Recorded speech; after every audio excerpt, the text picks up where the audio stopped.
Hello student, MS classes में आप सबका स्वागत है।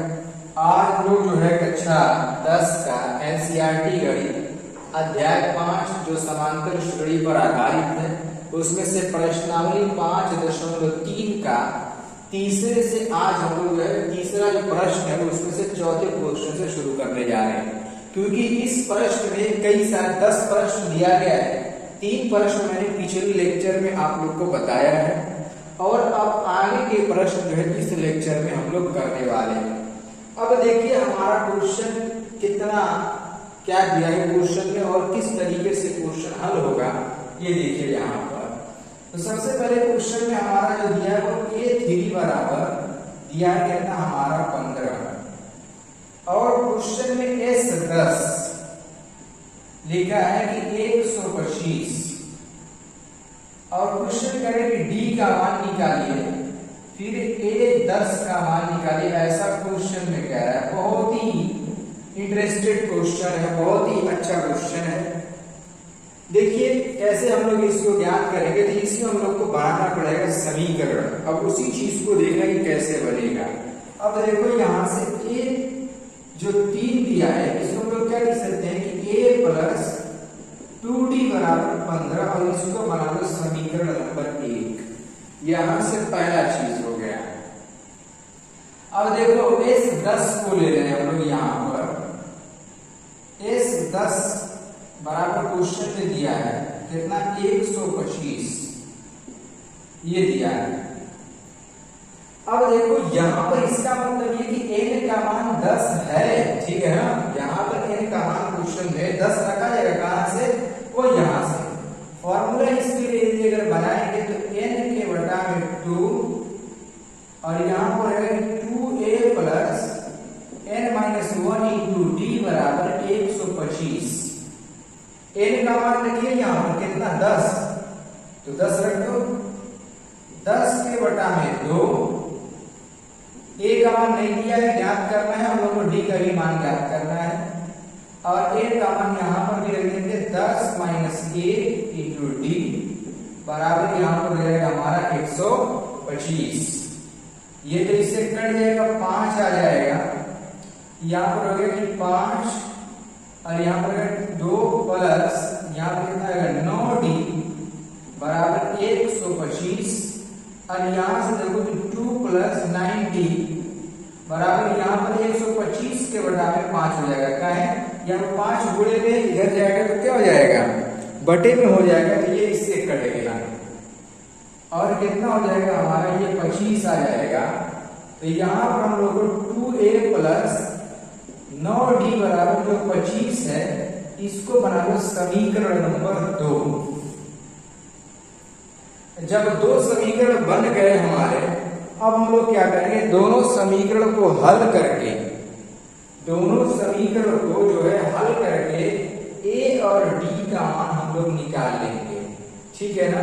अब देखो कैसे इसको हम लोग हल करेंगे। यहाँ पर जो है देखिए अगर समीकरण नंबर 1 में 2 से गुणा करके दोनों समीकरणों को जोड़ देंगे तो हम लोग को d का मान मिल जाएगा। तो यहाँ पर लिख देंगे समीकरण 1 में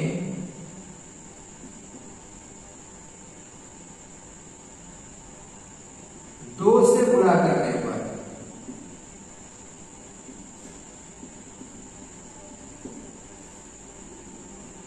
किसमें गुणा करेंगे समीकरण नंबर 1 में। यहां पर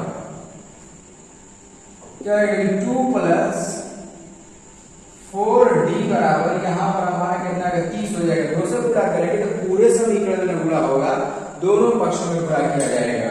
और यहां पर हमारा यहां पर ये तो पहले से 2a प्लस ये 9d बराबर हमारा कितना हो जाएगा। यहाँ पर ये 25 दिया है, छोड़ देंगे। अब देखो ये 2 चिन्ह बदल दीजिए, ये इस तरह से कट जाएगा हमारा। इसमें से हमारा कितना है -5d बराबर 5 हो जाएगा। फिर यहाँ पर जो है d बराबर हमारा कितना है कि 5 के बटा में -5, तो 5 से ये 5 कट जाएगा और जो d का मान मिल जाएगा वो हमारा कितना हो जाएगा -1 मिल गया। यानी क्वेश्चन में जो d का मान कह रहा था ज्ञात करने के लिए उसको हम लोग क्या कर लिए ज्ञात कर लिए। और वो मान कितना आया, 1 आया है हम लोगों को। डी का मान कितना मिला, 1, जो कि हमारा बिल्कुल आंसर सही है। अब देखिए ए 10 निकालना है, तो ए 10 बराबर ए प्लस 9d होता है, तो उसके लिए हम लोगों को पहले ए का मान निकालना पड़ेगा।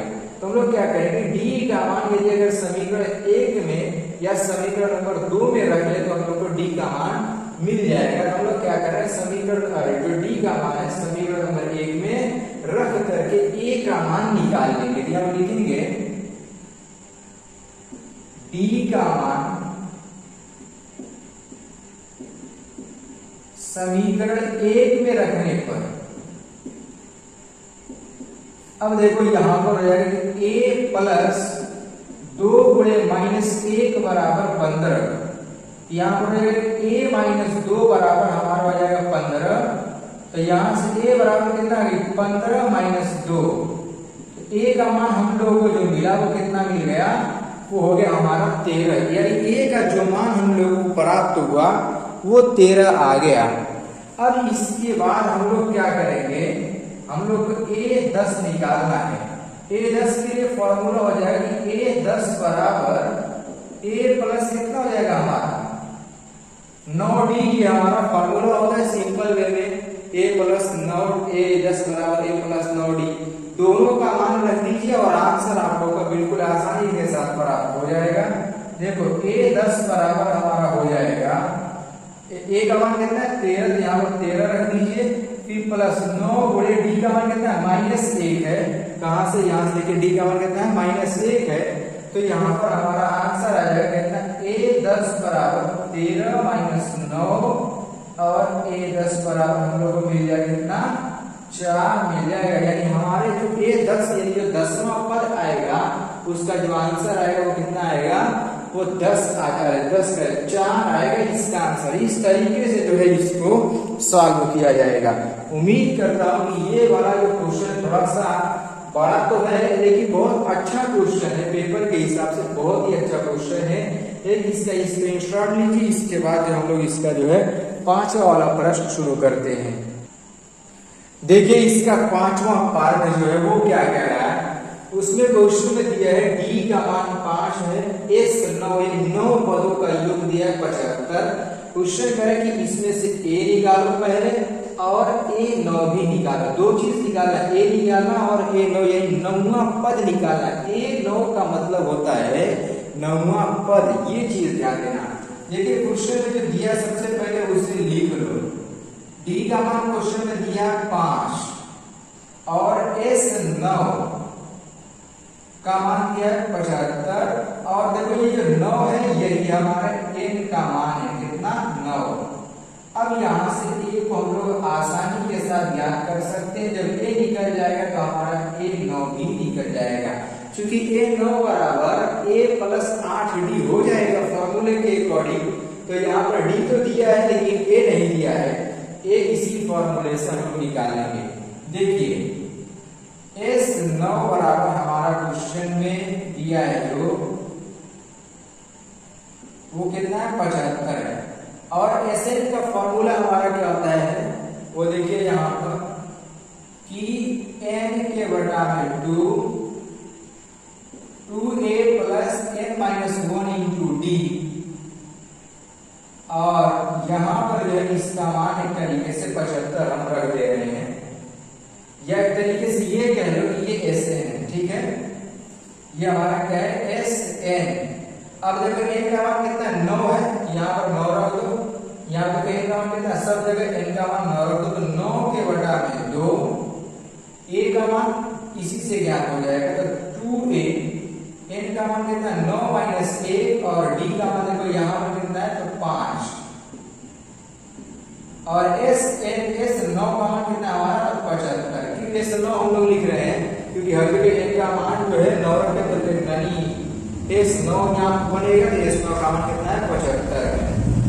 देखो यहाँ पर भी जो है मैं 9 रख दे रहा हूँ। देखो ये इधर बूढ़े में इधर जाएगा तो क्या जाएगा बड़े में, यानी यहाँ पर है 2a प्लस यहाँ पर है 8 गुणे 5 बराबर यहाँ पर देखो ये 75 है गुणे 2 बटे में, तो 2 ऊपर हो जाएगा, 9 ऊपर है तो ये हो जाएगा हमारा बटे में, इस तरीके से बटे में आ जाएगा।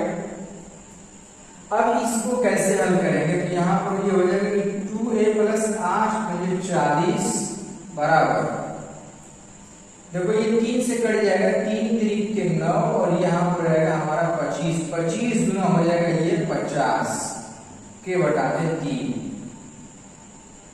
अब इस 40 को पक्षांतर कर लीजिए, यहाँ पर 2a बराबर 50 के बटा में 3 माइनस हो जाएगा हमारा कितना, 40 जो है वो माइनस में हो जाएगा।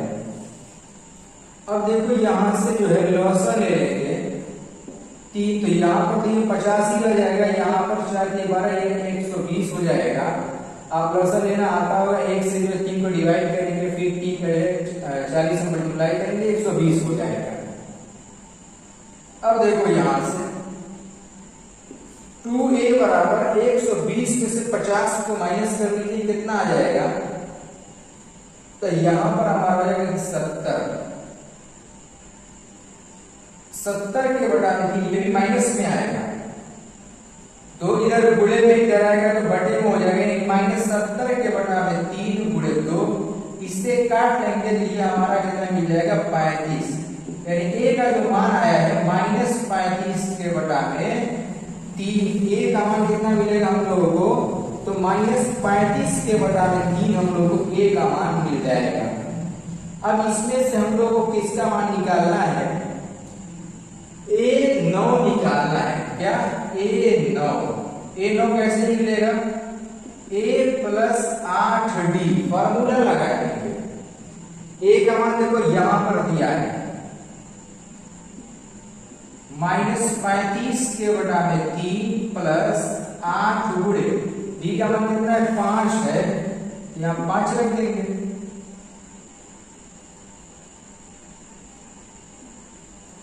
यहाँ पर माइनस 35 के बटा में 3 प्लस 8 पंजे कितना रहेगा हमारा 40 हो जाएगा, ये हो गया। अब इसी को जो है हम लोग सॉल्व कर लेंगे तो हमारा आंसर आ जाएगा। देखो a9 बराबर 3 लसा ले लीजिए यहां से, और ये 35 जो है इसको रहने तो अपनी जगह पर, बटे में कितना यहाँ पर कुछ नहीं है, तो 1 होता है, 1 से 3 को डिवाइड करेंगे 3 आएगा, 3 का 40 से मल्टीप्लाई करेंगे कितना आ जाएगा 120, तो प्लस हमारा हो जाएगा 120, 120 में से जो है 35 को माइनस कर लीजिए, कितना आ जाएगा 85 आ जाएगा, प्लस में कितना आएगा हमारा ये 85 के बटा में 3। अब देखो ये 3 से कट रहा है, तो ये 3 से नहीं कटेगा, तो इसको ऐसे ही छोड़ देंगे, यानी जो a9 का मान आएगा वो हम लोग को 85 के बटा में 3 मिल जाएगा। इस तरीके से ये जो इसका जो 5वां पार्ट है, ऐसे जो इसको हल किया जाएगा। उम्मीद करता हूं कि आप लोग को ये वाला पोर्शन भी जो है बहुत ही आसानी के साथ समझ में आ गया होगा। इसी तरीके से यदि अगर चैनल पर बने रहेंगे तो आप लोगों को सारा क्वेश्चन जो है समय समय पर और एकदम डिटेल के साथ हल करके जो है आप लोगों को क्वेश्चन दिया जाएगा। तो चलिए जो है अब हम लोग जो है जो बचा हुआ क्वेश्चन है उसको अगले लेक्चर में लेकर के आते हैं।